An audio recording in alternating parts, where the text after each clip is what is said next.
Welcome back to the Broad Street Benchwarmers podcast. My name is Adam Den. Michael Cormelos, Ethan Lividitis, and Carter Watson are here with me. Another great week, guys.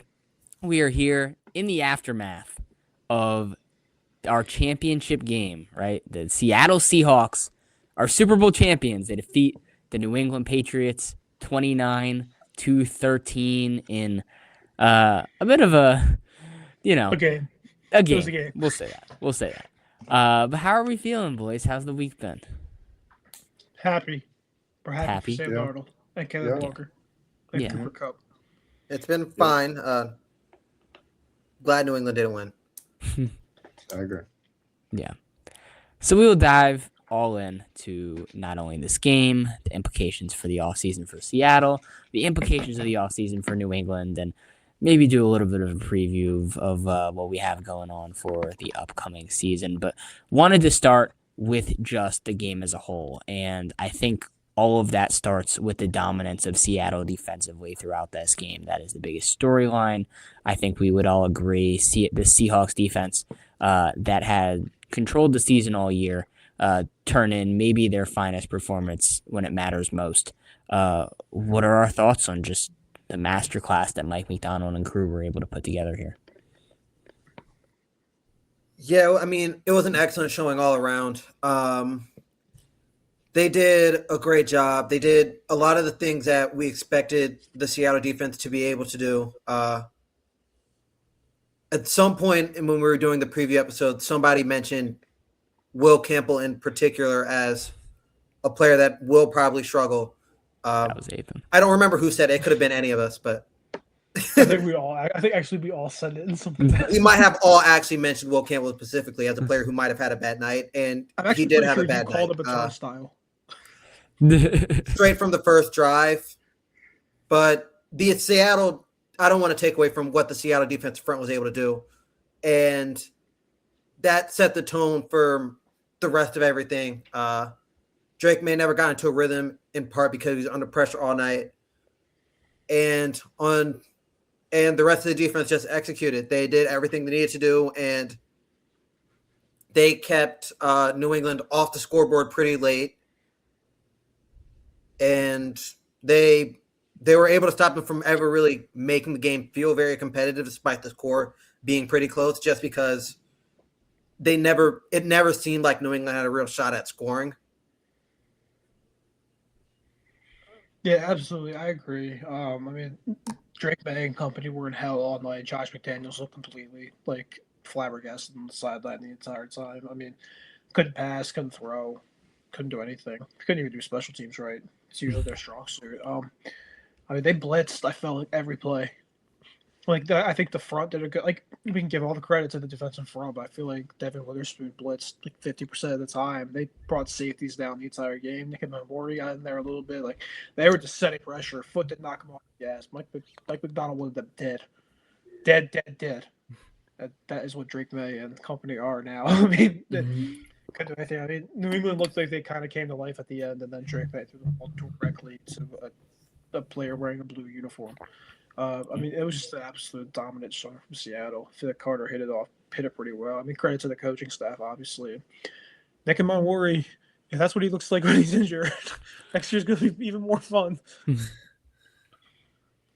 Yeah, it was just a masterclass on pretty much every level.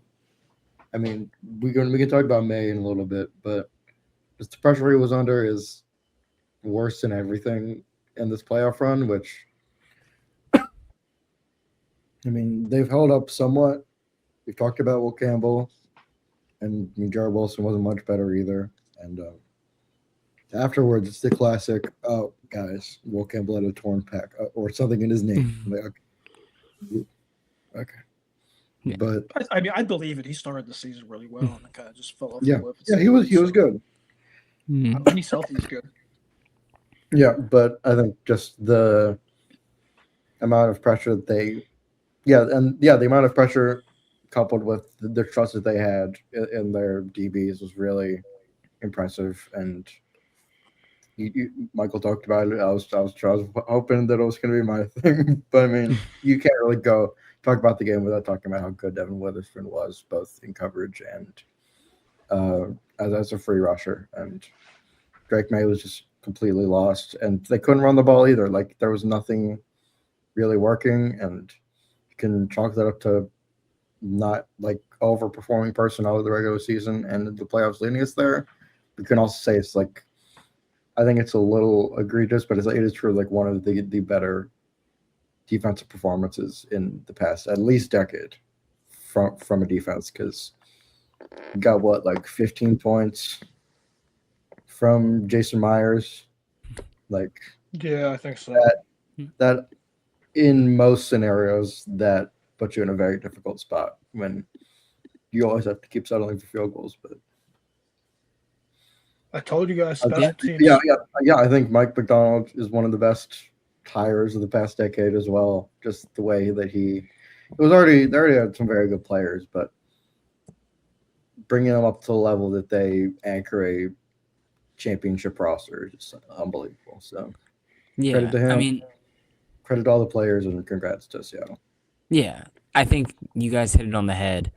I wrote something this morning about the rarity of a defensive play caller being in this position, right? It was, this is the first Super Bowl winning coach to be of that group or have that trait, and I think it speaks to the special talent that McDonald is, right? It's very rare to have someone bring that vast of an advantage specifically in that way, right?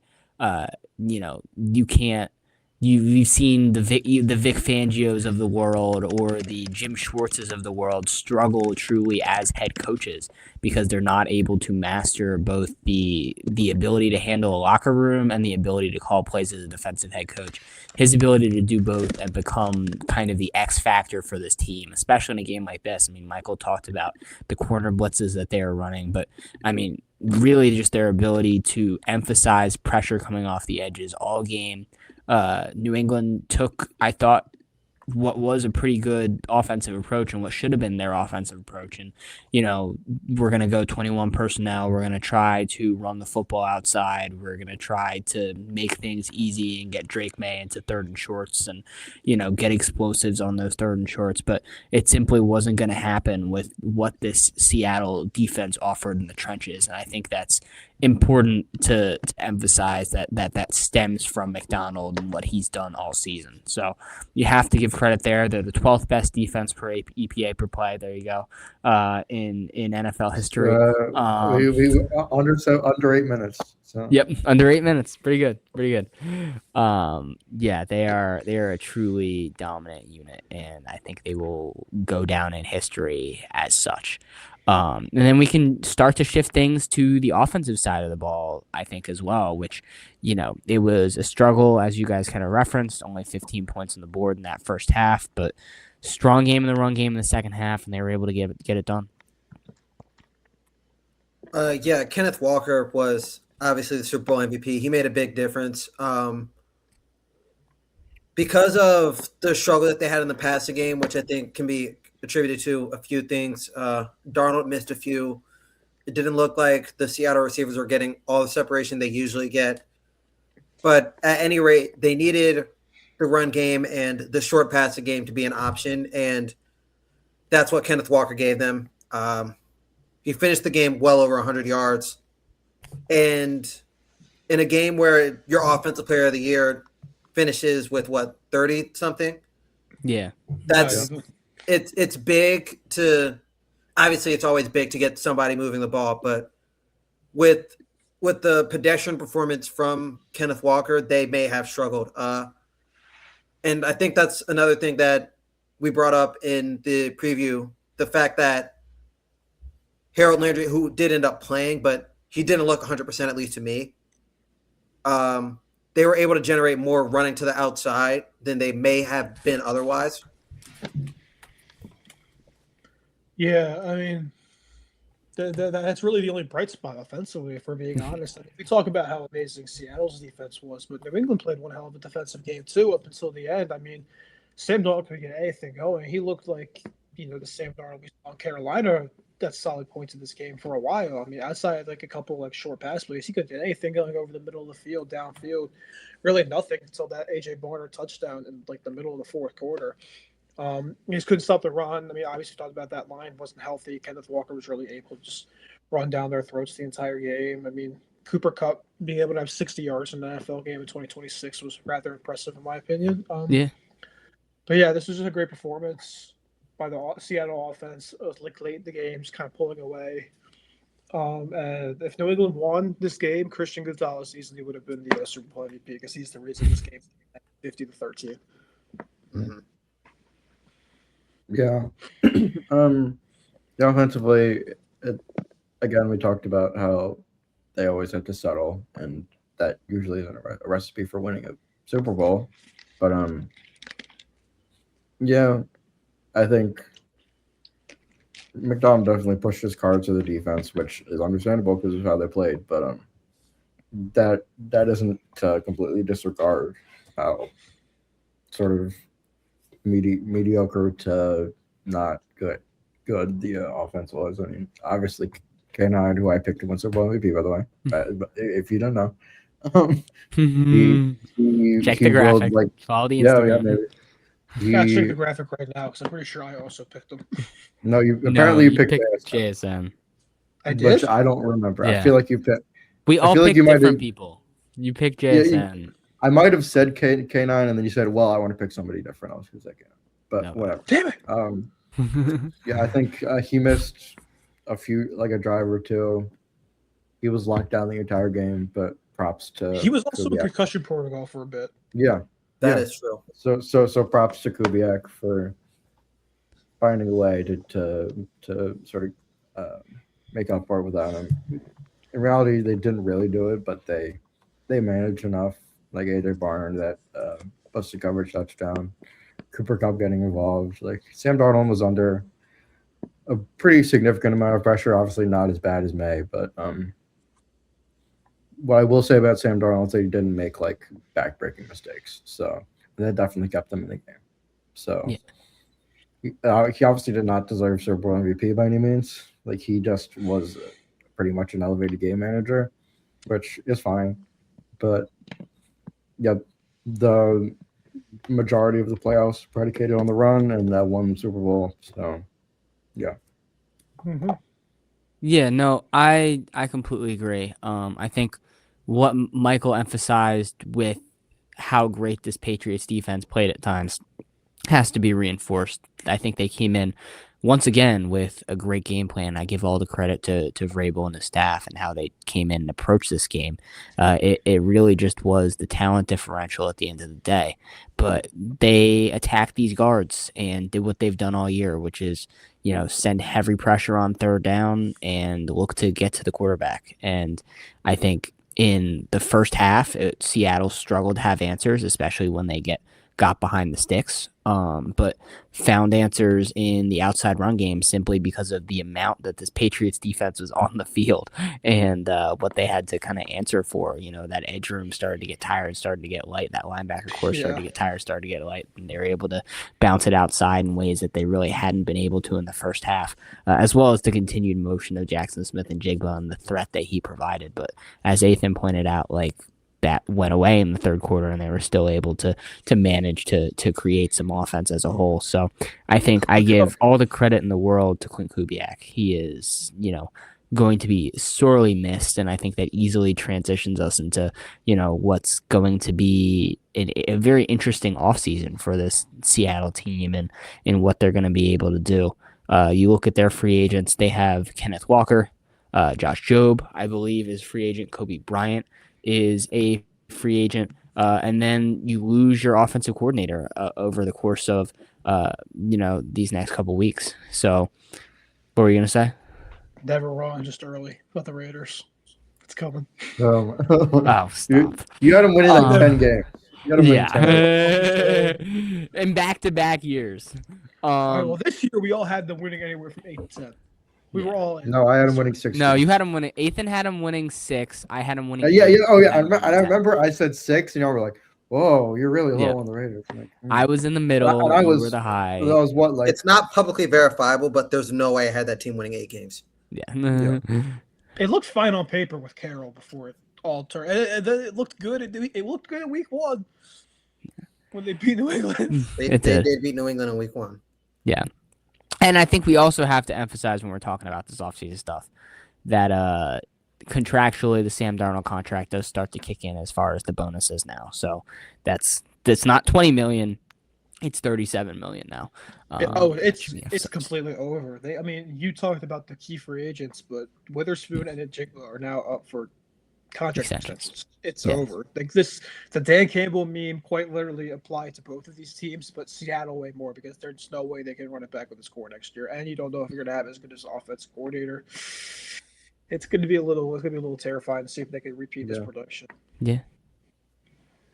I mean, obviously it's always hard to recreate a Super Bowl season. It becomes tougher when, as we've all said now, the Darnold extension or the Darnold money kicks in.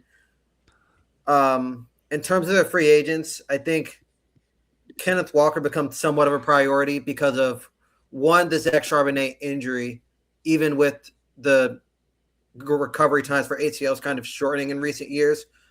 You just never know how explosive he's going to be when he comes back. So you've got to invest something into either bringing back Walker at the right price or getting a serious viable replacement. And I think in terms of the offensive coordinator hire will be something to keep track of, obviously. Sometimes you don't notice how debilitating those can be until you see a bad one. I think that was noticeable in Philadelphia and at times Baltimore last season. Yeah. But I think that right now, going into this offseason, the thing that you focus on, aside from extending Smith and Jigba, in terms of active free agents, the thing you have to focus on is probably either bringing back Walker or getting a different running back in, somebody that you can trust to take a solid workload with Charbonnet recovering. Yeah. Yeah. I'm not totally sure if they're going to tag him. Like, I feel like they could. What did Michael say? If they can what? I said if they could maybe get Rico Dowdle at a good price. I just don't. Yeah. He's nowhere near the back as No. Kenneth Walker, but I mean, if they're really strapped. But I mean, if they think Charbonnet is the guy and they just need someone to split the carry, like what I mean? I understand Carter's point, but I mean, to the also point, he's 23. It's not like he's 28 and he tore his ACL. Then we're looking at, but like he's still young. It's easier recovery. I mean, I just don't know how you make the money work with it, really. I think the reality is, though, they have an option as to whether, I know we're saying Smith and Jigba extension, Witherspoon extension.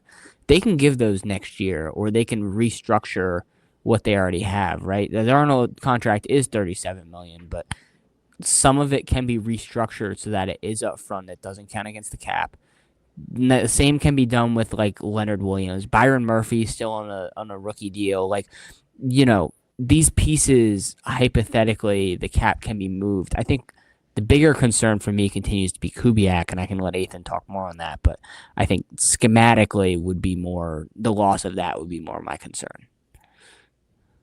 Yeah, I wasn't really talking about Kubiak. I was just talking about, like, they'll probably just tag him, if anything, because, I mean, I don't know how much it is, but considering that it's the top 5%, so it won't even be that much relative. Yeah. But I don't know. I feel like there was this whole thing about they might sell the team, but I don't think that'll matter. I mean, obviously a lot of money's coming in right now because you won the Super Bowl, but if I were in charge, I would just say at least keep him in for one more year and then go from there because he's been too valuable to the team to really just let him walk. And I mean, outside the secondary, like, you can get a guy on day 2 who can replicate, Josh Jobe. So I think they're in a better spot than then I think they're in a fine spot. Like Detroit did this like a couple years ago. Like they had Sewell and Hutch and Monter St. Brown. Like it's definitely workable, but Yeah. and Yeah, I and, mean- and they also are lucky that the Darnold contract is a lot more like friendlier than it would otherwise be, because 37 is like mid-level starter at this point. Yeah. I think not only is a mid-level starter, but I think, you also have to start thinking about how do you maneuver this offensive line, because I think the buttons that Kubiak was able to push to minimize the impact of what was an incredibly weak interior offensive line, albeit hurt at times throughout this season, was incredibly important. And now you lose kind of that button. He will head to Las Vegas, and I think what he was able to do from a play calling perspective and just creating things for Jackson Smith and Jibba and allowing Sam Darnold to get out the ball early and marrying the run and the pass, it was so different from, it was not only so different from what they looked like a year ago, but they brought these pieces in. You think about Cooper Kupp, who's now become like mainly a blocking wide receiver.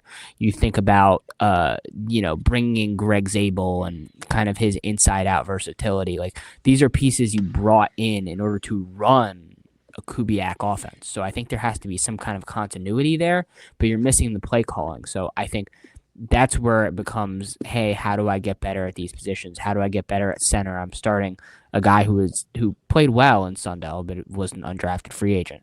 And we know the expectations there. A guy in Anthony Bradford, who's horrible this year. And I don't know about that. And then continuing to develop Zabel, because Zabel had his struggles throughout the year as well, especially on Sunday.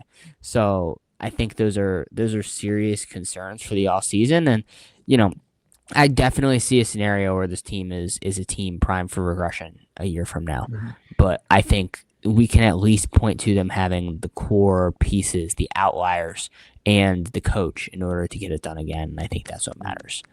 And so I think with that, we can kind of start to point to the other side of this, the losing side of it, and where they go from here. The New England Patriots fall in this game after quite the postseason run, one mired in controversy, we can say, but one that certainly ends on a low note.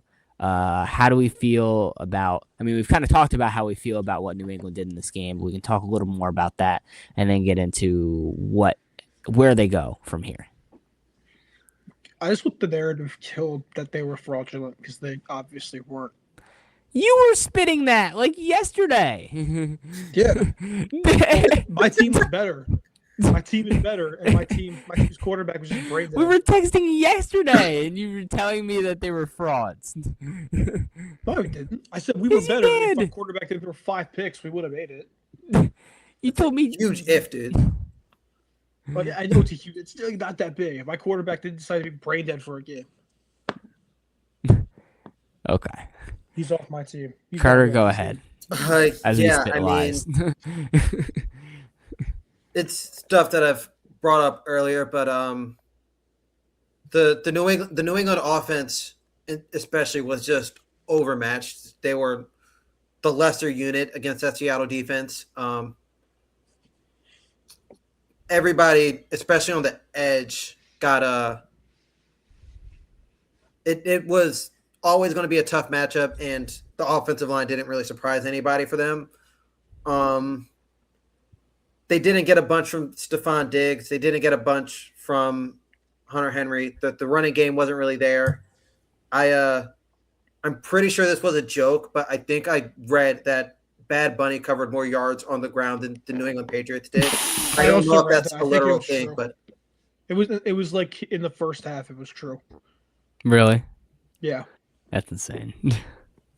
at any rate, it's gross. The fact that it was a joke that could have been, the fact that it wasn't a joke, but it read like it could have been a joke is an issue in itself. But yeah, it was just a rough night for a good team, But for me, where the concern is, and I don't know if you want to talk about going forward now or whether we want to wait on that, but Yeah. for me, going forward, it feels a bit bleak. And that also seems harsh when you've got your first year with your head coach, you've got your quarterback who was the runner-up for MVP in the literal sense in his second season in the league. It feels rough to say that it doesn't look like it'll get much better. But with that in mind, it's hard to keep building an offense just because the pieces aren't really there. It's hard to get receivers in this league, and Stephon Diggs isn't a forever answer, and the rest of those guys, Butte, Matt Collins, they're contributors, but that's the extent of what they're going to get you. There's so much more that they've got to beef up, and for all the flack that Will Campbell got, the rest of the offensive line wasn't exactly star-studded, and they've got a good foundation. They've got a good head coach, and they've got a good quarterback, and that'll always get you pretty far. But with that in mind, I don't know how they can build an offense in the immediate future that's prepared to win. Yeah, I mean, we talk about Stephon Diggs as like he's not a permanent solution. He's not a solution next year. There's no chance he plays all the game. He's definitely getting suspended. Like Yeah. if he's on the team next year, he almost killed someone. Like Mhm. it's a wonder he made it through the playoffs at all without any penalty. Yeah. But I mean, yeah, May obviously. We haven't talked about it, but Trayvon Henderson's awesome, and we'll hopefully not have to split carries with Roger Stevenson next year. Hopefully, Roger Stevenson is somewhere very far away from the New England Patriots. But yeah, I mean, you just really have to reinforce the offensive line. It's a good offensive line draft class, and for agency class, you just really have to invest the money there and pray that something works receiver wise in the draft, getting a 2 in free agency, and trying to scheme around it. I mean, I also think with good O line comes better play from your rookie running back who averaged 5 yards a carry. So Yeah. I mean, I'm not for going the to touch on Pats, the defense because they're good. But I just want Yeah. to finish. yeah.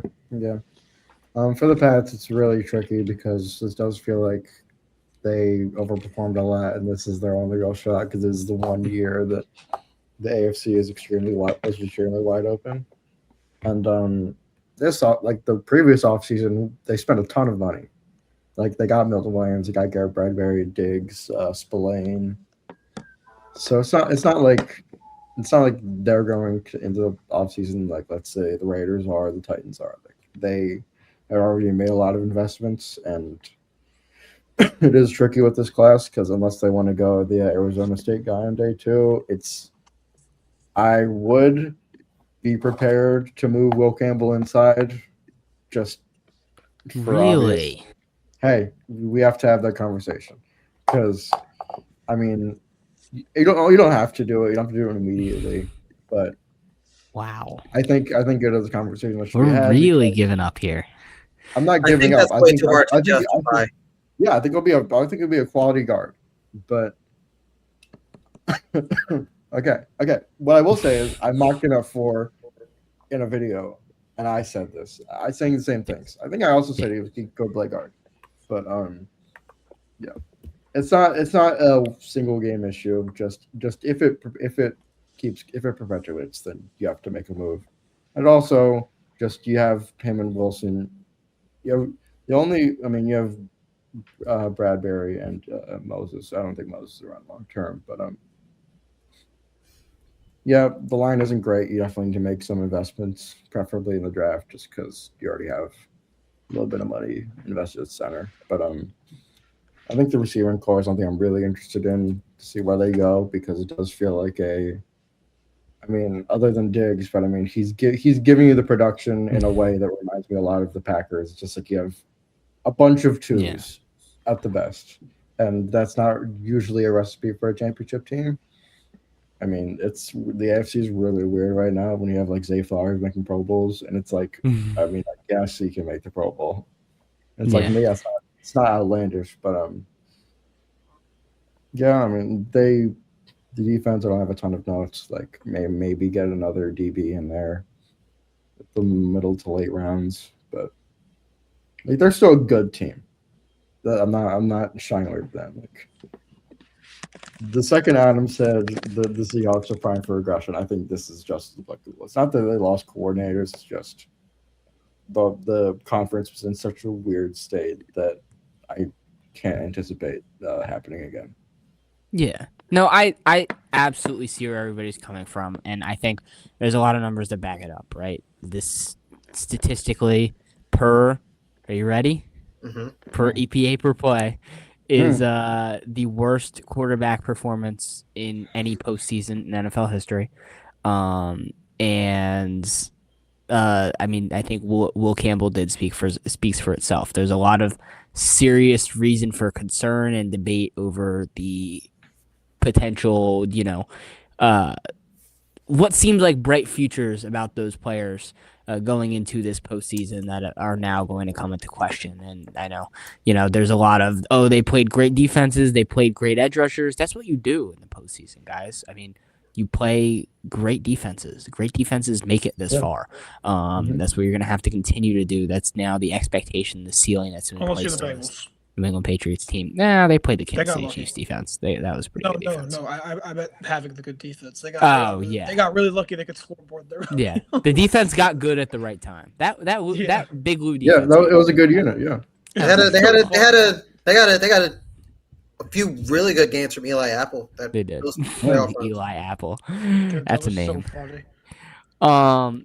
But yeah, I think the reality is one that I choose to ground myself in. I do think that Drake May dealt with a lot of injuries throughout this postseason. I'm not going to excuse him there. I think his decision-making throughout this game was rather horrid at times. He actually made the yapper Chris Collinsworth physically unable to speak at one point in the third quarter of this game. But, I still see a guy who can make any throw in the field and show me that throughout the regular season. And is only in his second year. I think he's only going to grow in his cerebral nature, and as long as he has the right pieces around him to protect him and allow him to develop in that way and not force his rhythm, force his mechanics, force him to kind of try to play hero ball in the way that he did in the second half of this game. I think they're going to be solid on that end, and I have similar faith in Campbell, right? I think there was a lot placed on him given the struggles of Morgan Moses on the other side as well. So continue to emphasize development at the tackle position, maybe even draft one. And I like their guards. I like their center. I think they can stay good there. But like you guys said, the skill position room does need another guy. So where do they go from there? I know they drafted Kyle Williams a year ago. We didn't get to see a lot of him. That's another guy we could be looking at. I think Kayshon Boutte could take an even bigger step up, but certainly a unit that's going to need improvement as they go on. We didn't touch on the defense. I think we absolutely should. And as we did touch on a little bit when we were talking about Seattle offense, they played fantastic in this game, but they are going to continue to need help as well. This is, a front that I think overachieved at times this postseason, given the state of quarterbacks and state of offensive lines that they were playing. As far as run defenses, they were kind of exposed on the outside throughout the second half of this game and throughout portions of it against the Seahawks tackles and against the Seahawks 21 personnel who did such a good job on those outside zone plays at getting Kenneth Walker outside. So I think they're going to need to continue to beef up in that region. That's honestly probably going to be more of a priority this offseason than anything because we know Mike Vrabel and we know where he wants to win, and that is at the line of scrimmage. So I expect a lot of that this offseason. And look, you go into next season, you're going to face a harder schedule. What can you give? What can you prove? We're going to find out a lot. But I have confidence in May. I have confidence in the back end of this unit minus Carlton Davis, and I have confidence in a lot of pieces on that line. So I think they're going to be okay. I think this is just a little too early, as we've said over and over. So yeah, that is both sides and a picture perfect finish, I would say, to the NFL season. Does anybody have any more What thoughts did on you the Super think was Bowl? picture before we move perfect on? about it? But it's picture perfect because I think the best team won, and it's rare when that happens. The best team all season won. It's been 2 years in a row. Yeah. Dude, that Chiefs team was not real Yeah. last year, man. For my They- money, they- it's they 2 were- years in a row. Yeah, Yeah. I'd You guys say. were by far and away the best team last year. It wasn't close. I think there's an argument that You could be beat the- you made beat that the Detroit second was a best much team. better team during the regular season. Well, they got played more than just the regular season, young man. No, you do. But I think Seattle So- was the best team during the regular season, too. I think that's what makes it more impactful in that way. Does that make sense? This guy did not watch the Denver Broncos play once. Oh, I absolutely did. The Denver Broncos won like 10 close games. I watched the Denver Broncos on Thursday Night Football against the Raiders. That was game. not the best team in football all season. Fun game. Not a fun game. That was- Not a football is fun good game. football. Oh my God, my You're gonna Lord. miss that in like 2 months. You're gonna be crying. I'm You're gonna- absolutely you're gonna miss that. wish you You're were right. watching You're right. Raiders practice squad defense go against Bo Nix. It's okay. You're gonna be like holding my head still as I try to look away while the Phillies offense plays. You just wait, man. Carlos Garcia smashing baseballs. Okay. We did this in the group chat, and I thought it was just kind of a fun exercise. So I think we'll do two things. We'll do what are you most excited about for a storyline for the 2026 offseason, and we'll do what is your way too early Super Bowl prediction without any explanation. We'll start with the 2026 storyline. Am I going first? Yep. What's your All right. favorite offseason storyline? Yeah, I think that the Austin storyline that I'm most excited for is who is the second quarterback drafted. It's all but a foregone conclusion that Fernando Mendoza is the first overall pick. After that, there's one of those years where it feels like there was not an actual first round quarterback. So let me expand upon that. I'm going to say I'm excited to see who the second quarterback drafted is and how early or late is that player drafted. There probably will be another quarterback drafted in the first round. I just don't know who it's going to be. Yeah. I mean, I could take a guess at it, but I won't be right. Yeah. I think it'll be Chambliss at 33. I think it should be Chambliss at 33, but or you trade back. I think if the only way he ends up being a first is if they could like trade back to like if they could trade up to like 32 or 31 just to get that extra year of. To be financially, it's not too crazy, but you get the extra year of control. Mm-hmm. So, I mean, I think Chambliss is like way better than the other remaining options. Mhm. But I think my storyline is Kyler Murray's trade market.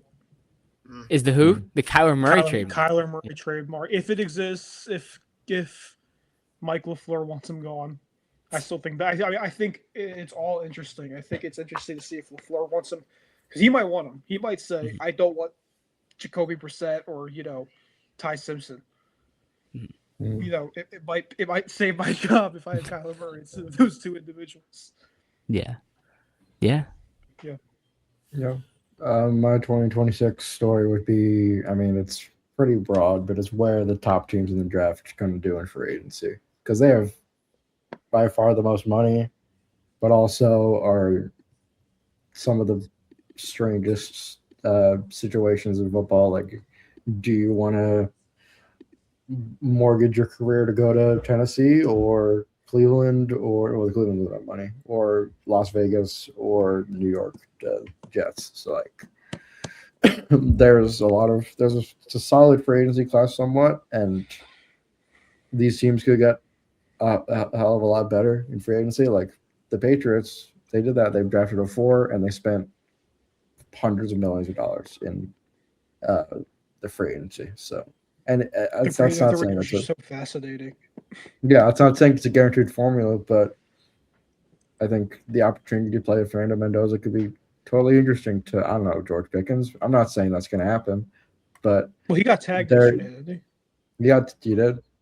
I don't think so. No. Well, they haven't. You can't do it yet. I think they will get reported that tagged. he might get tagged, but I don't think I will say he yet. probably gets tagged, but but the way the free agency goes will definitely dictate the draft. I mean, obviously, but also, I think for receivers also. We'll also change our outlooks from obviously a young team with young pieces to a young team that also is invested and has proven veterans. So Yeah, I mean, speaking of George Pickens getting tagged and Kyler Murray getting traded, my offseason storyline is the trade market. Something George Pickens could be on if he gets tagged. I think there's almost an NBA-esque level of big-time free agents that are now swirling in this market because of the new CBA, or not CBA, but the new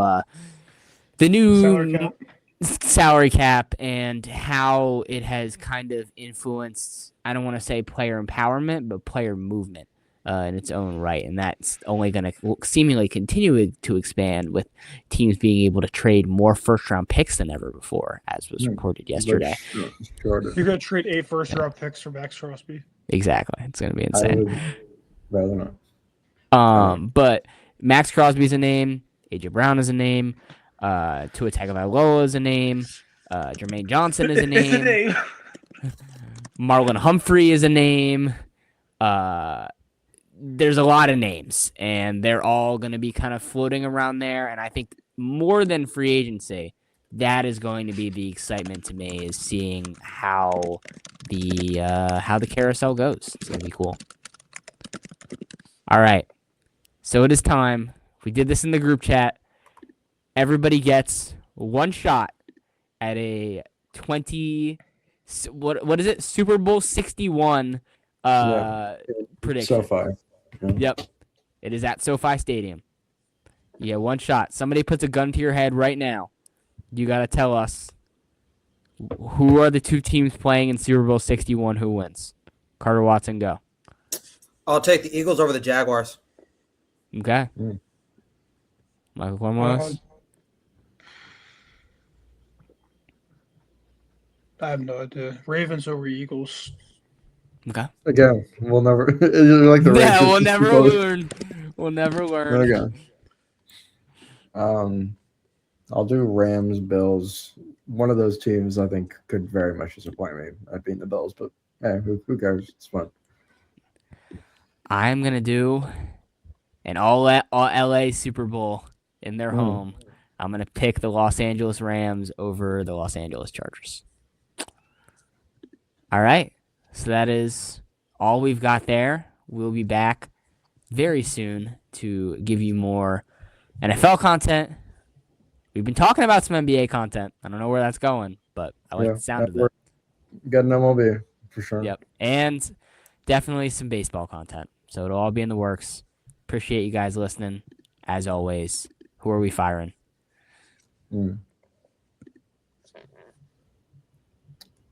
I fired artificial intelligence commercials, all of them. All of them. Yeah, get rid of them.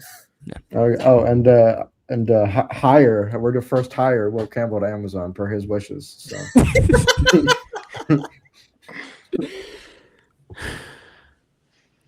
And that was the SEC. That's not.